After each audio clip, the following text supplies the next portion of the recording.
আমার নাম অনামিকা সাহা। বয়স 18, হালকা চাপা গায়ের রং, ব্যাঙ্গালোর এর নার্সিং করি। আমাদের ছোট্ট পরিবারে আমি আমার মা, বাবা আর ভাই থাকি। আমার ভাইয়ের নাম দিলীপ সাহা। বয়স 17, ফর্সা। এই বছর এইচএসসি পরীক্ষা দিল। আমার মা গৌরীতা সাহা, বয়স 42, ফর্সা, স্বাস্থ্যবান চেহারা, হাউসওয়াইফ। আর আমার বাবা উপেন্দ্র সাহা, বয়স 47, শ্যামলা একটা প্রাইভেট কোম্পানিতে চাকরি করে। আমি যেহেতু একটা মধ্যবিত্ত ফ্যামিলি থেকে বিলং করি, তাই আমার কোনো দিনও ডাইরেক্ট কিছু করা বা ছেলেদের সাথে ফ্লার্ট করার মতো কোনো কিছু করা হয়নি। তাই যেখানে আমার বান্ধবীরা বয়ফ্রেন্ডের দিয়ে ফাটিয়ে বড় করে ফেলেছিল, আমার এসব বিষয়ে কোনো প্র্যাকটিক্যাল অভিজ্ঞতা ছিল না। জাস্ট বান্ধবীদের মুখে ওদের কথা শুনতাম। এবার আসল ঘটনায় আসি। কয়েক মাস আগে কলেজ বন্ধের জন্য আমি ব্যাঙ্গালোর থেকে বাড়ি চলে আসি। এসে লক্ষ্য করলাম আমার ভাই আমার দিকে মাঝে মাঝে আর চোখে তাকায়। সাধারণত আমি বাড়িতে চুড়িদার বা গেঞ্জি আর ট্রাউজার পরে থাকি, আর হস্টেলে থেকে সামনে না পরে থাকা অভ্যাস হয়ে গিয়েছিল। তাই বাড়িতেও খুব একটা পরতাম না। তাই যখন গেঞ্জি পরতাম বা ওড়না ছাড়া চুড়িদার পরতাম, আমার অনেকটা বোঝা যেত। তাছাড়া বাড়িতে এসে আগের মতোই রাতে ভাইয়ের সাথে ঘুমাতাম।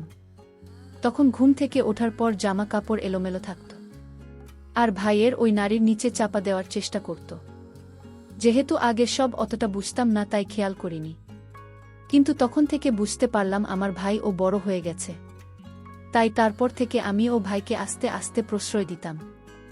রাতে একটু ঢিলেঢালা জামা পরতাম, আর সামনে ছাড়াই শুতাম, যাতে একটু এলোমেলো হলে আমার ওই দিকে ওকে আকর্ষণ করতে পারে। এসব করতে আমার খুব ভালো লাগত, কিন্তু এসব করতে আমার খুব একঘেয়ে লাগছিল। তাই ঠিক করলাম ভাইকে দিব। হাজার হোক আমি একটা মেয়ে, তাই খিদে আমার মধ্যেও কম ছিল না। আর বাড়িতে একটা তরতাজা ভাই থাকতে বাইরে গিয়ে দেওয়ার প্রয়োজনই পড়ে না। তাই তারপর থেকে আমি ওর আরও কাছাকাছি চলে গেলাম। যখন তখন ওর সামনে ঢলে পড়তাম, রাতে পিছন থেকে চেপে ধরতাম যাতে আমারও ঘষা লাগতে পারে। ঘুমের মধ্যে ওর গায়ে পা তুলে দিতাম, আরও কাছে থাকলে ওড়না সরিয়ে রাখতাম। বলাই বাহুল্য, এগুলো বাবা মায়ের চোখ এড়িয়ে চলতে। আর মুখে বিরক্তি দেখালেও বেশ বুঝতে পারতাম ও নিজেও ভেতরে ভেতরে এগুলো এনজয় করছে। আর আমারও নেওয়ার জন্য তার সই ছিল না। তাই ঠিক করলাম রাখির দিনকে ভাইয়ের হাতে আমার পর্দা ফাটাব। রাখির দিনটা খুবই ভালোভাবে কাটল। রাখির দিন তবুও কোনো আত্মীয়র আসেনি, তাই ঘরোয়াভাবেই আয়োজন হয়েছিল। স্নান করে আমি একটা পাতলা টপ আর ট্রাউজার করলাম। ভেতরে কিছু করিনি, যাতে আমার খুব ভালোভাবে বোঝা যায়। আর নিয়মিত শেভ করতাম বলে আমার খুব ভালো করে বোঝা যাচ্ছিল। গেঞ্জিটা এতটাই পাতলা ছিল যে আমার সদ্য স্নান করা গায়ের উপর আটসাট হয়ে লেগেছিল, সেটা পুরো বোঝা যাচ্ছিল। এভাবেই আমি রাখি নিয়ে ভাইয়ের কাছে গেলাম। ওভাবে আমাকে দেখে ওর চোখ দুইটা ছানাবড়া হয়ে গেল।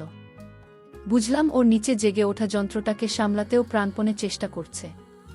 আমি ওদিকে না তাকিয়ে একটা মুচকি হাসি দিয়ে ওর হাতে রাখি বেঁধে দিলাম। তারপর ওকে জড়িয়ে ধরে ওর কপালে একটা চুমু খেলাম। ওর কাছে এটা পুরোটাই অপ্রত্যাশিত ছিল, তাই ও নিজেকে ঠিক সামলাতে পারল না। কালকে আমার গায়ে পড়ে গেল। ও তাড়াতাড়ি নিজেকে সামলে নিল আর স্বরে বলল। বদলে আমি ওকে একটা মুচকি হাসি উপহার দিলাম। রাতে খাওয়া দাওয়ার পর আমি আর ভাই আমাদের ঘরে ঘুমাতে গেলাম। আমাদের ঘরটা ছিল বাড়ির পিছন দিকে, আর ফ্যান চলত বলে এক ঘরের কথা অন্য ঘরে শোনা যেত না। তখন বর্ষাকাল হলেও 24 দিন ধরে খুব গরম পড়েছিল, তাই আমরা ফ্যান চালিয়ে ঘুমাতাম। ভাই রাতে সম্পূর্ণ ঘুমাতো, তাই আমি ঘরে গিয়ে বললাম আমার খুব গরম লাগছে। তাই আমিও সম্পূর্ণ হয়ে ঘুমাব। ও একটু অবাক হয়ে বলল, কি যে বলিস, তুই কি ঘরে একা নাকি যে সম্পূর্ণ হয়ে ঘুমাবি? আমি বললাম, একা না হলেই নাকি হয়েছে? আমি তো খারাপ কিছু করছি না। ধুর, আমি একটা ছেলে আর তুই একটা মেয়ে, ভাবে একসাথে ঘুমানো যায় নাকি? কেন ছেলে মেয়ে একসাথে সম্পূর্ণ হয়ে ঘুমায় না?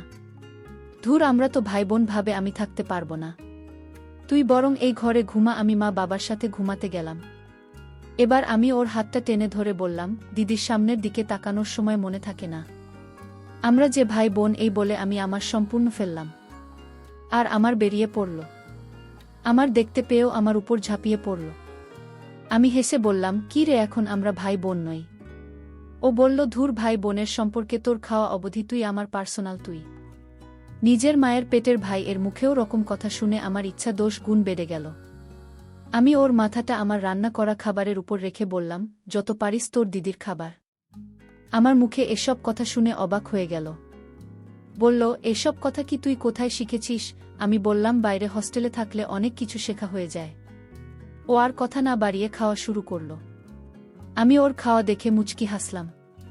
আমার হাসি দেখে ভাই হেসে বলল, কাজ শুরু করার আগে এই অবস্থা। শুরু করলে কি হবে? আমি বললাম, যা হবে হবে, তুই চালিয়ে যা। ওর কাজ দেখে আমি বললাম, এত ভালো কাজ কোথায় শিখলেন? আগে কাজ করছিস নাকি? ও বলল, না, এই প্রথম।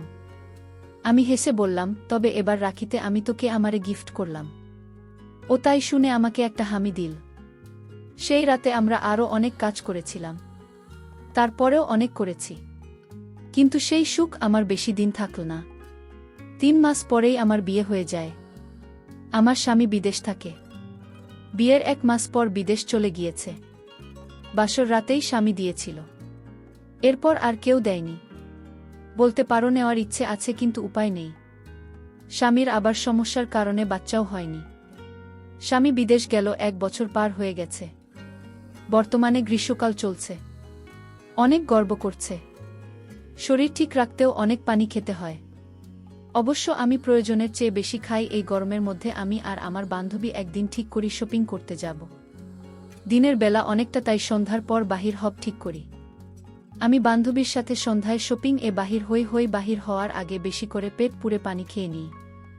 সে দিনও খুব গরম পড়েছিল। সন্ধ্যা হয়ে যাওয়ার পর অনেক গরম লাগছিল। আমি বান্ধবী কেনাকাটা করে বান্ধবীর বাসায় গেলাম। কেনাকাটা করতে করতে অনেক সময় পার হয়ে যায়, বুঝতে পারি নাই কখন 10টা গেল। এরপর বান্ধবীর সাথে কিছুক্ষণ তার বাসায় আড্ডা দেয়। আড্ডা দিতে দিতে আবার 1 লিটারের মতো পানি খেয়ে ফেলেছিলাম। এরপর বেরিয়ে গেলাম বাসার উদ্দেশ্যে। বান্ধবীর বাসা থেকে বেরিয়ে রিকশার জন্য অপেক্ষা করতে থাকি। অনেক পরে একটা রিকশা পেলাম, কিন্তু রিকশাওয়ালা ভাড়া চাচ্ছে 200 টাকা। অনেক রাত হয়ে যাওয়ার রিকশাওয়ালা অতিরিক্ত ভাড়া চাচ্ছে। আর আশেপাশে আর রিকশা নেই, তাই 200 টাকায় উঠে পড়লাম। রিকশাওয়ালা, তার বয়স বেশি না, 35 বছরের মতো হবে। কুচকুচে কালো, তবে পেটানো শরীর, লেবার তো, তাই গায়ে শক্তি ধরে। যাই হোক, কথায় কথায় বাসার কাছাকাছি পৌঁছে গেলাম। প্রচণ্ড গরম পড়ায় আধভেজা হয়ে গেছি। রিকশাওয়ালাও কাকভেজা। বাসা থেকে কিছু দূরে আসার পর মনে হলো যে আমি আমার 5টা আমার বান্ধবীর বাসায় চলে এসেছি। পার্সের মধ্যে আমার সব টাকা ছিল। এর মধ্যে বাসার সামনে চলে এলাম। বাচ্চাটা ছিল নিচতলা। আমি রিকশাওয়ালাকে বললাম, তুমি দাঁড়াও, আমি টাকা নিয়ে আসছি। ও আচ্ছা বলে গেটের সামনে দাঁড়াল। দরজার সামনে গিয়ে মনে পড়ল বাসার চাবি ও পাশে। আমি পিছনে ঘুরে গিয়ে রিকশাওয়ালাকে বললাম সব। জানতে চাইলাম হাতুড়ি জাতীয় কিছু আছে কিনা। একটা ছোট্ট রোলের টুকরো আনা। বলল, চলে না, তালা ভাঙা দেয়। আমি দরজার সামনে নিয়ে গেলাম। লোহার টুকরা দিয়ে অনেকক্ষণ যাবত চেষ্টা করার পর তালা খুলে গেল। তাহলে তো খুবই শক্ত ও দামি ছিল। তবুও কিভাবে জানি খুলে ফেল। কি শক্তি রে বাবা! অনেকক্ষণ যাবৎ বাইরে দাঁড়িয়ে থাকায় আমি আর রিকশাওয়ালা পুরো ভিজে গেছি। যাই হোক, বেচারা এত কিছু করল, তাই তাকে ভিতরে এসে চোখে বসতে বললাম। ঘরে ঢুকে লাইট জ্বালানোর পর তাকে একটা তোয়ালে দিয়ে গা মুছতে বললাম। রিকশাওয়ালা 1 গ্লাস পানি চেয়ে বসে, তাই তার জন্য পানি আনতে কিচেন রুমে গেলাম। কিন্তু সেখানে পানি ছিল না। বাসায় না থাকায় ট্যাঙ্কে পানি পুরানো হয়নি। আর আমিও জাপানি ছিল সব খেয়ে বেরিয়েছিলাম। কিছু করার ছিল না, তাই রিকশাওয়ালাকে বলি পানি নেই। যাই হোক, রিকশাওয়ালাকে বসতে বলে আমিও চেঞ্জ করতে গেলাম। ওই দিন শাড়ি পরেছিলাম। ভিতরে কিছু ছিল না, তাই শুধু শাড়ি ছেড়ে একটা টি-শার্ট আর প্লাজো পরে নিলাম। চেঞ্জ করে রুম থেকে বেরোতে গিয়ে দেখলাম সে এতক্ষণ দরজার ফাঁক দিয়ে দেখছিল। আমি রেগে গিয়ে বাহিরে এসে তাকে চড় মেরে বসলাম।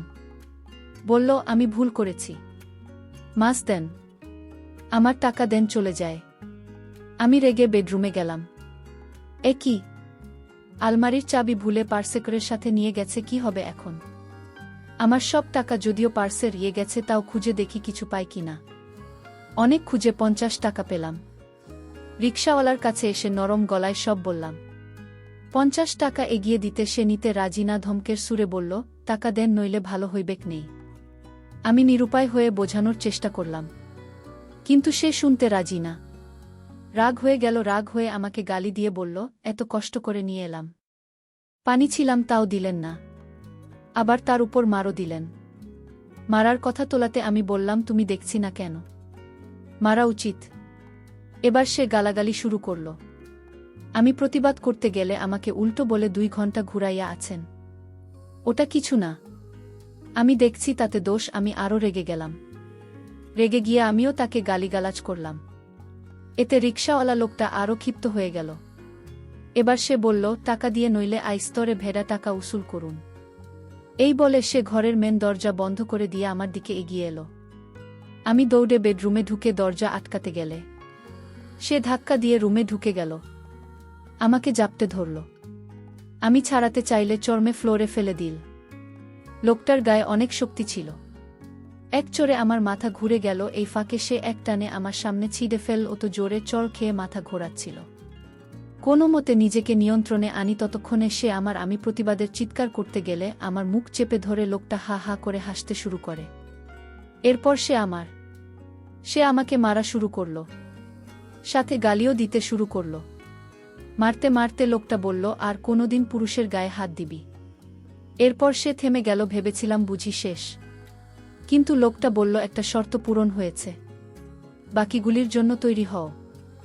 আমি মাথা ঘুরিয়ে নিচ্ছিলাম বলে রেগে গেল। এটা দেখে শেখে করে হাসল। লোকটা বলল, মুক্তির আছিস কেন? আমার অনেক বমি বমি পাচ্ছিল, শরীরের শক্তি পাচ্ছিলাম না উঠে বসার। আমি বাধা দিয়ে বললাম, প্লিজ ওই জায়গাটা ছেড়ে দিন। কিন্তু আমার কোনো কথায় কান না দিয়ে লোকটা আমার। বন্ধুরা, ভিডিও মাঝখানে একটা কথা বলতে চাই। আমি তোমাদের আনন্দ দেওয়ার জন্য খুব কষ্ট করে ভিডিও বানাই, তাই তোমাদের কাছে অনুরোধ থাকবে অবশ্যই এই ভিডিওটি দেখে একটি লাইক করবে এবং চ্যানেলটি সাবস্ক্রাইব করে পাশে থাকবেন। আমার কিছু করার ছিল না, পুরোপুরি তার বাঁধনে আটকা পড়ে গেছিলাম। আমি হাত ছাড়াতে চেষ্টা করছিলাম কিন্তু পারছিলাম না। আমি ভালোভাবে বুঝতে পারছিলাম কিছুক্ষণ পর আমার সাথে কি হতে চলেছে। আমার খুব লজ্জা পাচ্ছিল, কারণ আমার স্বামীও কখনো আমার সাথে এমন করেনি। আমি আর নিজেকে সামলাতে পারছিলাম না। প্রথমবার আমার হয়েছে, সেও একটা আলাদা অনুভূতির সাথে এবং একটা আলাদা লোকের দ্বারা। মন পাগল করা অনুভূতি। রাত পেরিয়ে সকাল হয়ে যায়, আমার ঘুম ভাঙ্গে। কিন্তু লোকটা তখন ছিল না। রাতে যা কিছু হয়েছিল আমার স্পষ্ট মনে ছিল। কিন্তু এসব কিছু জানাজানি হলে আমার আর মান সম্মান থাকবে না, তাই সব কিছু চেপে যায়। কয়েক মাস পর জানতে পারি আমি প্রেগন্যান্ট। এ ব্যাপারে আমার পরিবারের কেউ জানে না। স্বামী বিদেশে 1 বছর হয়েছে, এখন বাচ্চা হওয়া মানে, তাই তাদের কাউকে জানায়নি। নিজের খেয়াল নিজেই রাখি, বাচ্চাটাকে মেরে ফেলার সমস্ত হয় না, তাই ঘরের কাজের জন্য কাজের বুয়া রাখি। রিকশাওয়ালা লোকটা যাওয়ার সময় একটা কাজে নাম্বার লিখে দিয়েছিল। এরপর 1 বছর কেটে যায়, ফুটফুটে বাচ্চার জন্মদিন। বাচ্চা পুরোপুরি লোকটা মতো চেহারা। বাচ্চাটার দিকে তাকিয়ে লোকটার সাথে কাটানো কথাগুলো মনে পড়ে গেল। বাচ্চার জন্মের পর ওই লোকটাকে একদিন কল করি। প্রথমে চিনতে পারেননি, পরবর্তীতে বুঝতে পারল। লোকটাকে বাড়ি আসতে বলি, লোকটাকে তার নিজের সম্পর্কে বলতে বলি। লোকটা জানায় তার অন্য জায়গায় থাকে। লোকটা এই শহরে রিকশা চালায় 10 বছর। ছুটি নিয়ে বাড়িতে গেলে লোকটার বয়স সমস্যার কারণে বুকে দিতেও পারে না, তার বাচ্চা হয় না। লোকটাকে তার বাচ্চা কোলে দিলাম এবং সান্ত্বনা দিয়ে বললাম, তোমাকে আর তোমার বউয়ের কাছে যেতে হবে না, শুধু মাসে মাসে তাকে টাকা পাঠিয়ে দিও। আর তুমি এবার থেকে আমার সাথে থাকবে, আমার স্বামী অনুপস্থিতিতে তুমি আমার সঙ্গী হবে। তবে এ ব্যাপারে কাউকে বলা যাবে না। বর্তমানে আমি আসে, একই সাথে থাকি। সে সারাদিন রিকশা চালিয়ে বাড়িতে আসে, আর আমি বেশি বেশি খাবার খেয়ে তার আর তার বাচ্চার জন্য দুধ ও গুজে রাখি। আমার স্বামী 5 বছর পর পর দেশে আসবে এবং 12 মাস থাকবে, তাই এর জন্য আগে ব্যবস্থা করে রাখি। যতদিন আমার স্বামী থাকে ততদিন সে লোকটা আর তার বাচ্চাকে নিয়ে অন্য জায়গায় থাকে। আমার স্বামী চলে যাওয়ার পর তারা আবার আসে। বন্ধুরা, আজকের গল্পটি যদি তোমাদের ভালো লেগে থাকে তাহলে অবশ্যই ভিডিওটিতে লাইক করতে ভুলবেন না। আর এরকম নতুন নতুন গল্প পেতে আমাদের চ্যানেলটিকে সাবস্ক্রাইব করে পাশে থাকবে।